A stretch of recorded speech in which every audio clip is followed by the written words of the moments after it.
Hey folks, welcome to a new Let's Play series from me, the Mysterious JG. I'm going to play Wolong Fallen Dynasty from Team Ninja. Now this game is fairly new as I record this first episode. I'm sure I'm not even close to the first person out there to Let's Play.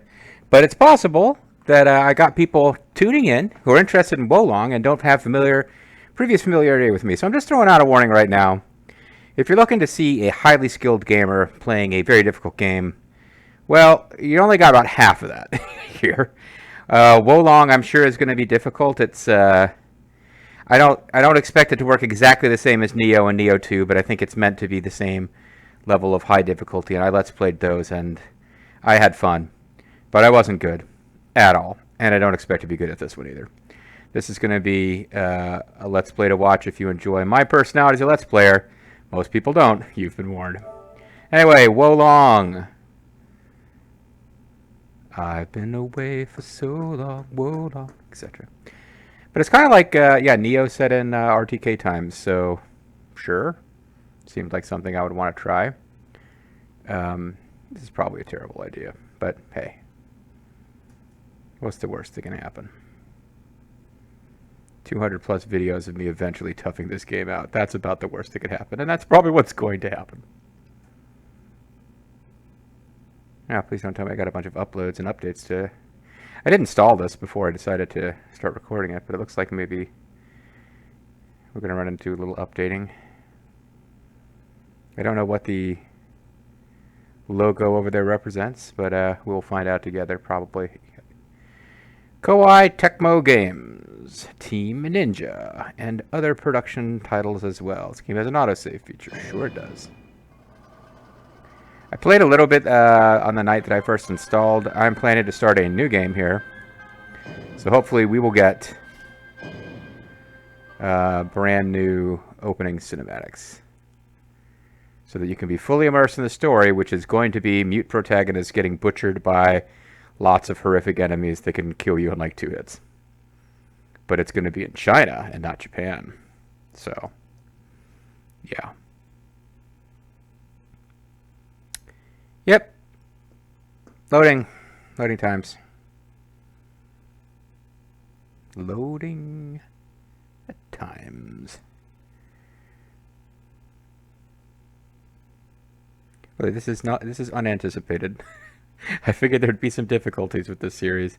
Wasn't expecting large loading times, but it's probably a pretty heavy-duty opening cinematic that we're going to be experiencing, so we'll hop right in.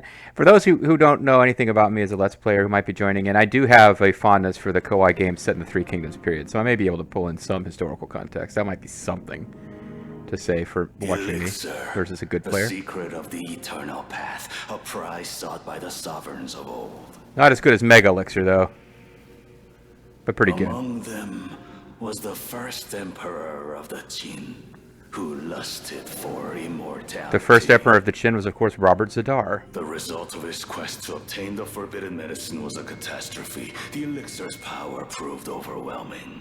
Okay, so he was overwhelmingly immortal? Following the dynasty's demise, it continued to exert a shadowy influence on conflicts and political machinations. And blood coming out of stuff. Many moons pass, and the Han Empire faces its final days. Not if Liu Bei has anything to say about it. Times, He won't, ultimately. Once again threatens to become the catalyst that awakens the dragons lying dormant across So our Liu Bei has a lot land. to say about it. It just doesn't win out. Spoiler alert, the Han Dynasty does not currently rule China. Oh hey, this is a fun opening.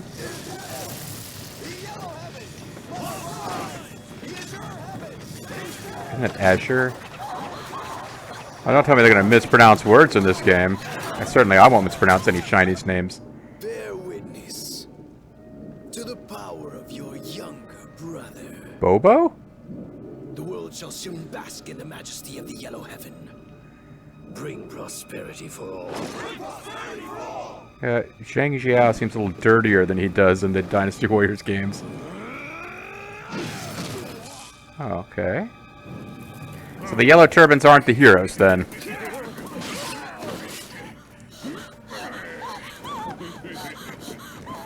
Alright, well, I was a little curious how they portray the Yellow Turbans. Looks like they're going full-on, raping, pillaging monsters. Real story would be a little bit more complex, obviously. Militia soldiers!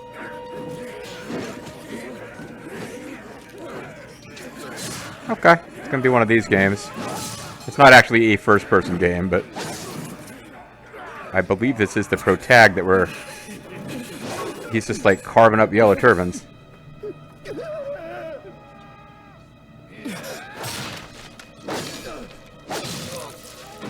Now, of course, we get to change it to a woman if we want, but right now we appear to be a dude.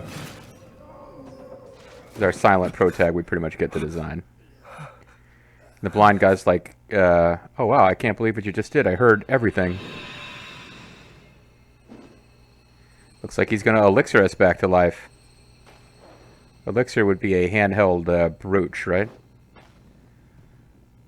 Or he's going to elixir the ground. I don't know what's going on. Maybe we should Thank you find out. for saving me. I'm glad you've recovered from your injuries. Pretty sweet. Not sure how that happened, but it looks like it did. I found you, bearer of the eternal elixir field. Okay. I hope this guy turns out to be a more compelling villain than Neo 2 had, because that guy, just like evil, Big Hat Man, not that exciting. Anyway, so we have now the ability to select our character. We can be a Type 2, which is female, or Type 1, which is male. Normally I'd go with the defaults. I'm kind of curious what our appearance templates are. We've got a couple of pre-programmed ones. We can be, you know, Chinese guy. We can be white guy. Kind of a Fabio thing going on here. We can be a black guy. I mean, I'm sure we've got variations on each. We can be Jihadun. We can be... Oh, here we got like a sort of... what's that guy's name? Jungle Boy, Jack, whatever his name is. Another Asian dude. Another black fella. We can be... Curly hair man. We can be the Great Muda. We can be this guy. I'm not going to come up with clever names for everyone, but... oh, we can be... oh, you know, this is really tempting. Normally I would want to play as the default, and we can change our appearance at any time, but I would... I think I might enjoy being Unjin-san from Neo. And, of course, we can be the default guy from Neo 2, whom I never was as attached to as I was to Unjin-san, because as little personality as he got some. Whereas I consider this like Neo 3, Neo in China. Just and you know, if you think I'm wrong, then tell me why they gave you the Neo faces. But in fact, I think we might go with him. But let's see first of all what our Type 2 appearance templates would be. We can be a Chinese lady. We can be a blonde lady. We can be a black lady. That is not unexpected. Probably got some faces that are kind of... It's probably a Latino face, if some... Latinx, Latino, whatever. I'm not going to get caught up in that. But different people. We can be like freaking Riho, or like, you know, anime lady. Yeah, various anime typing people are here. We can be Sailor Moon. Is that the default woman from Neo 2? I guess she might be. I didn't really spend that much time as it. You know what? I actually tweaked the default female presence from Neo 2, gave her a different haircut. So I didn't mess with the Neo 2 male default, but I would occasionally play as the Neo 2 female. But I did change her hair, so I probably... This would be her, I would imagine. I probably just don't recognize her. All right, well, let's go ahead and be Anjin-san. I traveled from Ireland to Japan, and now China, I guess. Also, I traveled through time. So that's a thing that happened. The Anjin-san. And personal pronouns. Other. Well, I guess we'll go with male. We can have different stances. Doesn't look like we get to actually see the stances. Oh, there you go. But this... Like, what is changing when I change stance? Whatever. Face skin type. Oh, you know what? I'm going with a preset. Why am I messing with the rest of this? I don't think we get Gungeon voice no matter what we choose, so...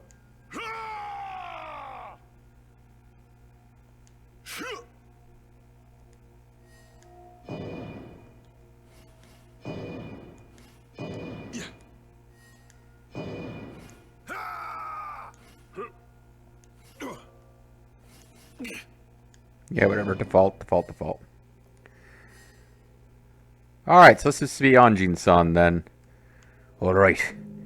I'm not sure what I'm doing here, but I was not really sure what I was doing in Japan either. All I know is that, well, JG read Shogun, and now he thinks he knows all about Japan, so let's find out what he knows about China. You're about to do the character creation. Do you wish to proceed? You can change your appearance later in the game. In other words, are you sure you want to leave this thing that doesn't matter at all? Yes. Yes, I'm sure.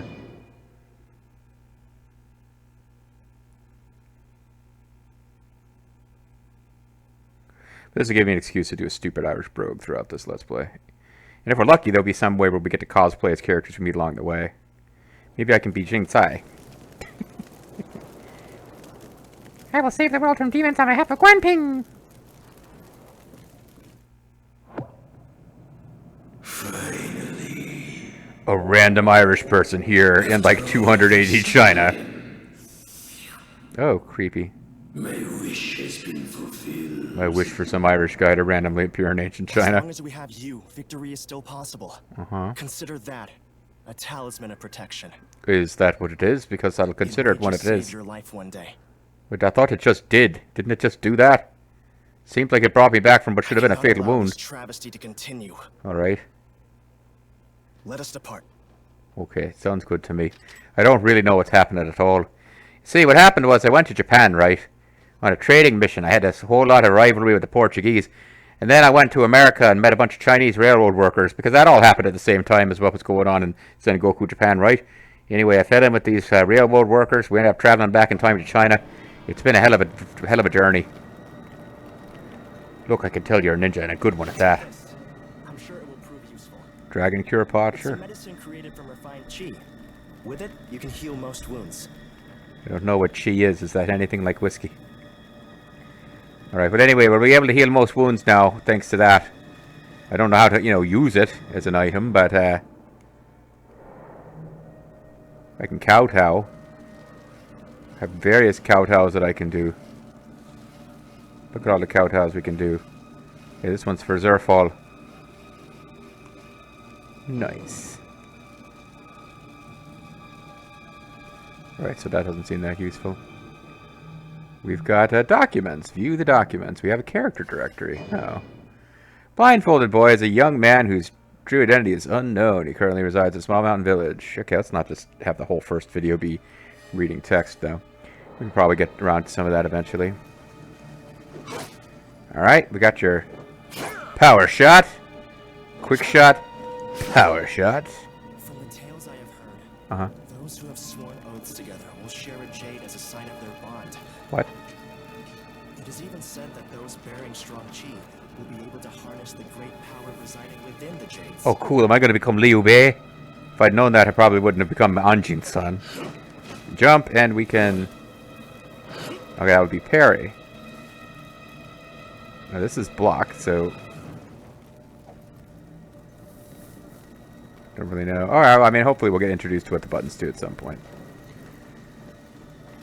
But yeah, we're in some kind of village being attacked by the Yellow Turbans. The Yellow Turbans were peasants who rebelled against the corruption of the later Han Empire. Basically, it was kind of a religious uprising. Some like Taoist leader who claimed to have found a text called like the Millennium Tome that was going to teach him the way to peace. Led a group of guys who tied yellow bandages or turbans around their heads and fought against the Imperials, and I'm sure they did ransack places and steal supplies, but the idea that they're just going around murdering civilians everywhere, I don't know that that's accurate. I don't know what you wouldn't call it a democratic rebellion or anything like that. It was 200 AD. But and you know, certainly in the novel Romance of the Three Kingdoms, they weren't portrayed as being bad guys. Various heroes and villains fought against the Yellow Turbans because the idea of a peasant rabble taking over the country was not acceptable in 200 AD or many hundreds of years later when Romance of the Three Kingdoms was written. Nevertheless, the idea that they just go around like murdering and raping and pillaging everyone seems a little off. Ah, but now we're going to get some attack information. Normal attack square, spirit attack triangle. Normal attacks are fast and can easily increase your spirit. Spirit attacks are slower, but deal more spirit damage, which can reduce the enemy's spirit gauge. Furthermore, when you have positive spirit, you can consume the surplus spirit to increase damage. You will also not falter during attacks and will penetrate the enemy's guard. So I think what they're saying is open with regular attacks to build up spirit and then do spirit attacks. Okay. Well, I just got whooped on. Impressive. I knew I was right in trusting you. Yeah, but I took damage against the first opponent. That's not a great sign. What's going on over here? This thing looks like it's worth investigating. It is loot. It's a genuine key flake. Be able to pass through this way. I am legitimately a little curious who the blindfolded boy will turn out to be. I don't think it's supposed to be like the Emperor in disguise or some shit. Oop. Another genuine key flake. When gathering key flakes, make sure to get only genuine key flakes.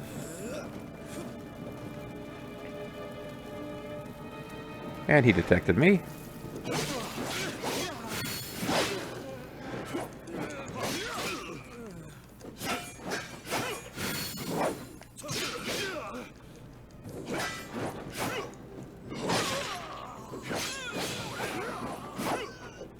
Alright, well I got a key level of 1, but I've taken most of my... I'm mostly dead. That's probably not good. We can loot here. And another genuine key flake. They have yet to tell me how to take these healing elixirs you gave me. I'm sure they are something I can gain more of. Titles, status, inventory. This will restore HP when used, can be used multiple times, and will not be lost when depleted. Resting by a battle flag will replenish it to full capacity. This spot was owned by a village boy in Ju province who'd been attacked by the Yellow Turbans. Okay, so if I use this...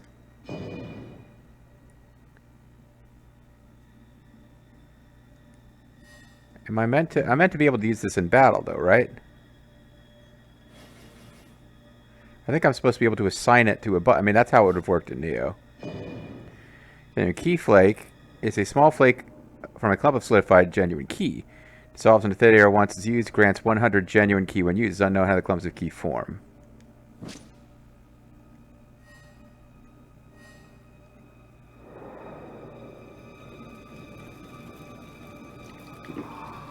Okay.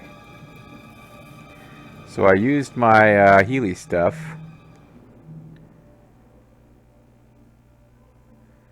So I probably have to assign this a button somehow.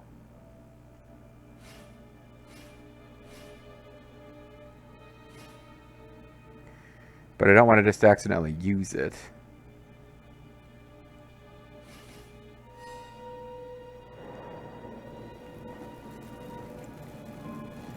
Alright, well, looks like it's going to be pretty important to get to a battle flag and replenish that stock, or else I'm just going to be screwed. I have not gotten to the first battle flag yet, and I'm already using healing. This isn't a good start. But they haven't actually told me how to defend yet. It seems like it's either this or possibly this.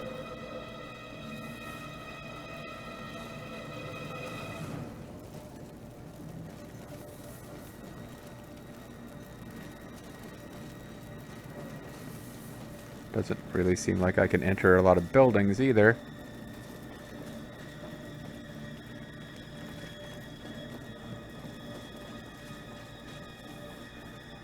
So, little blind feller, do you speak any English or even Gaelic, or... I guess you do. Why am I even asking? Of course you do. You're defaulting to English. You know, I played through most of Neo 2 without realizing you could set the dialogue for English. What a mad idiot I am. So anyway, are these things that I can maybe find stuff hidden inside, or am I wasting time here? Who knows? It's a brand new game to explore. I shouldn't assume it plays like Neo just because the previous Neo protagonists are available as faces to select. Maybe later on we'll be allowed to select the face of Ryu Hayabusa or you know, any of them dead or alive characters. Who knows what Koei might favor us with. Maybe I can be Atelier Riza before this is all done. The world is my oyster, which you can collect on the beach and use as an alchemical ingredient. Well, I mean, in general, I do have like a Sultan later that's a big red thing pointing in a certain direction. Here we go, deflect. Circle or L plus circle right before receiving an enemy attack. Dodge, circle, circle, or L plus circle, circle quickly. Using circle will allow you to redirect your enemy's attack. Timing this action to meet the enemy attack not only allows you to redirect the attack, it also lower the enemy's spirit gauge and shrink the lower end of the enemy's... It will also lower the enemy's spirit and shrink the lower end of the enemy's spirit gauge. At the same time, it will increase your own spirit. Circle, circle allows you to dodge and put some distance between you and your enemy. Okay, so let me try to get the timing here. It seems like that's going to be... You want to do it right before they hit you. Alright.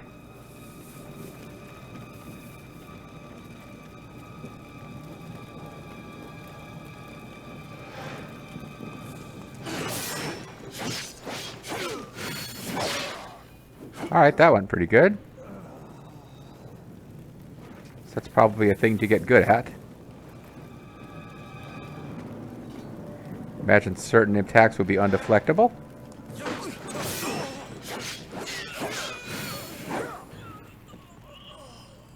Did take a hit there, but...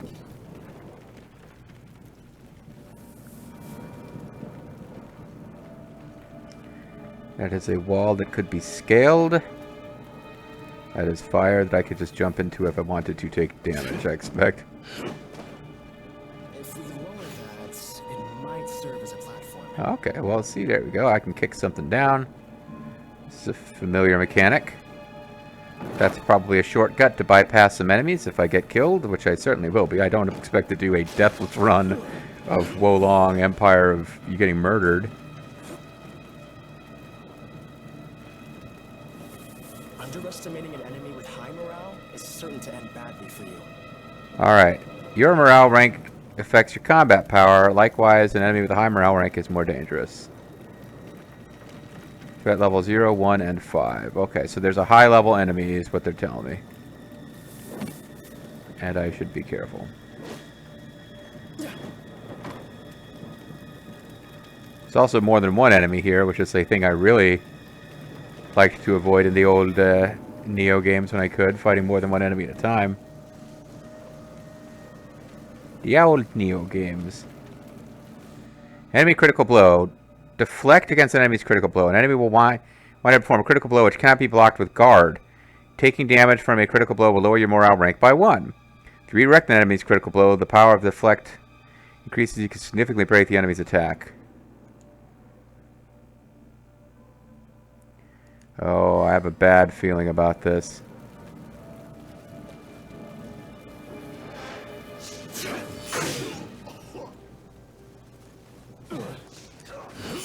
I'm hitting the button too early.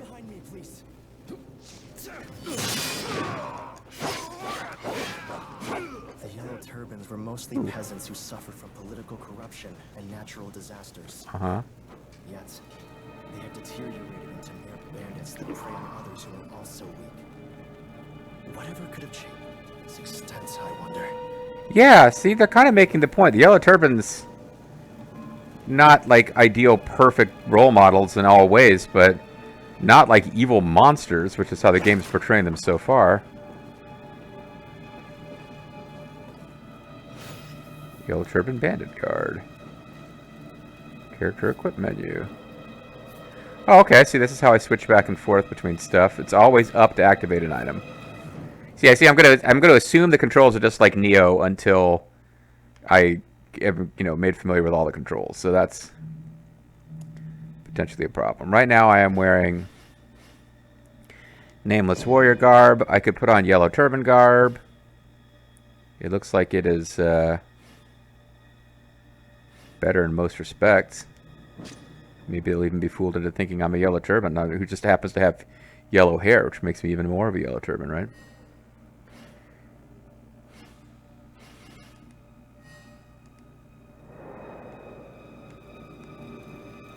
Alright. Oh, that's like a peasant. I'm sorry. Did I kill him? This is the peasant who's like hiding out. I wasn't tracking with that. I've also got it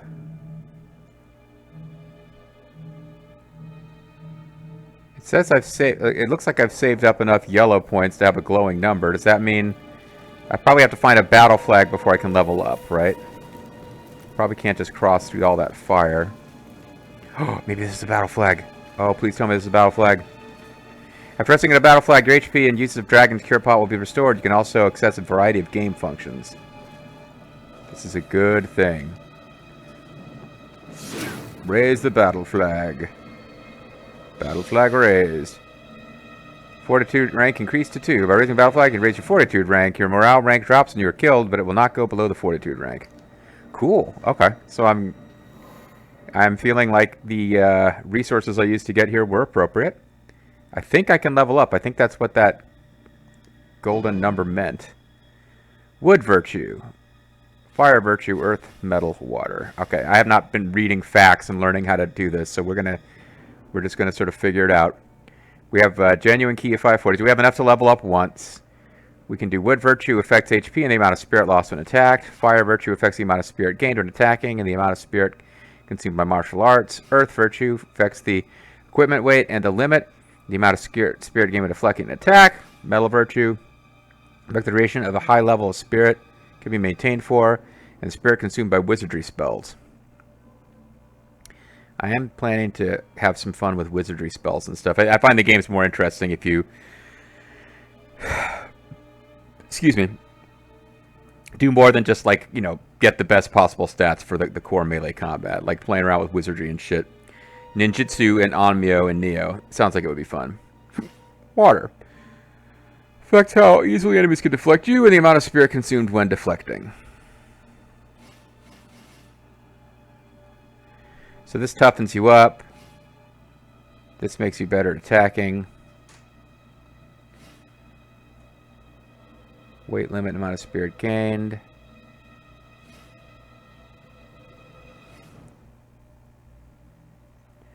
Well, I mean, it's probably really going to be something I could way overthink. Do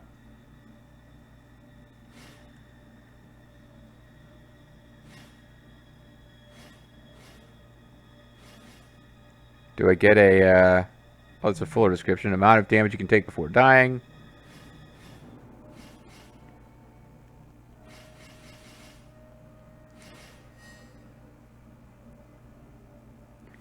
I'm just like wondering, do we get a chance to see what our stats look like before and after?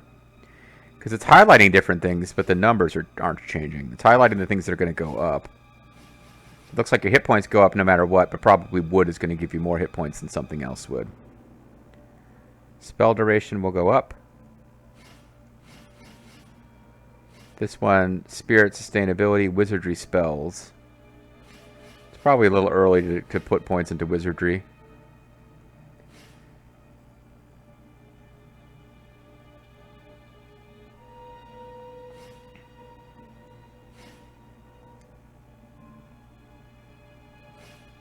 Okay, it will show us here. So this would give us 3 hit points, 1 more attack power. We would lose... oh, we're losing consumption rate. You don't want that to be high. Okay. This gives us 7 hit points, 1 attack, and 1% spell duration and some spirit defense. I think we'll have enough points to do quite a bit before this is over. I'm probably overthinking this first one.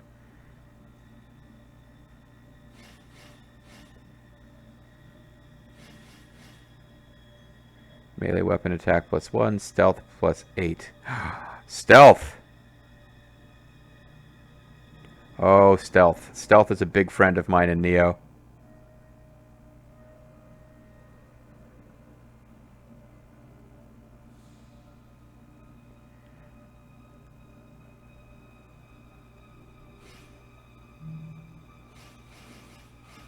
Affects the damage dealt by fatal strikes to one of our enemies and how easily enemies can detect you.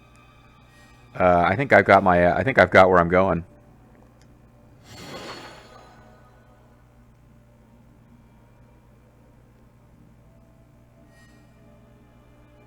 We got deliveries. You have received the following items. Baihu. Oh, because I got the special fancy pants edition. Some Baihu stuff. Qinglong helmet, Qinglong armor, Qinglong armor, Qinglong green. Crown of Zhurong. Crown of Gongong. Oh yeah, I'm not ashamed to admit I went ahead and I knew I would be playing this game. I went ahead and bought a fancy edition with extra stuff and pre-ordered. So I guess there's no reason not to use it. This is probably going to make me OP early in the game, but I'm okay with that. And if you're not, if you're like a super purist about not using this stuff, bail out of this LP now. Anyway, thanks for watching, guys. That's going to be it for episode 1. We managed to get to a save flag. So I feel like that's something to have done in the first video. When we come back next time, we'll be poking around a little bit more. See you then.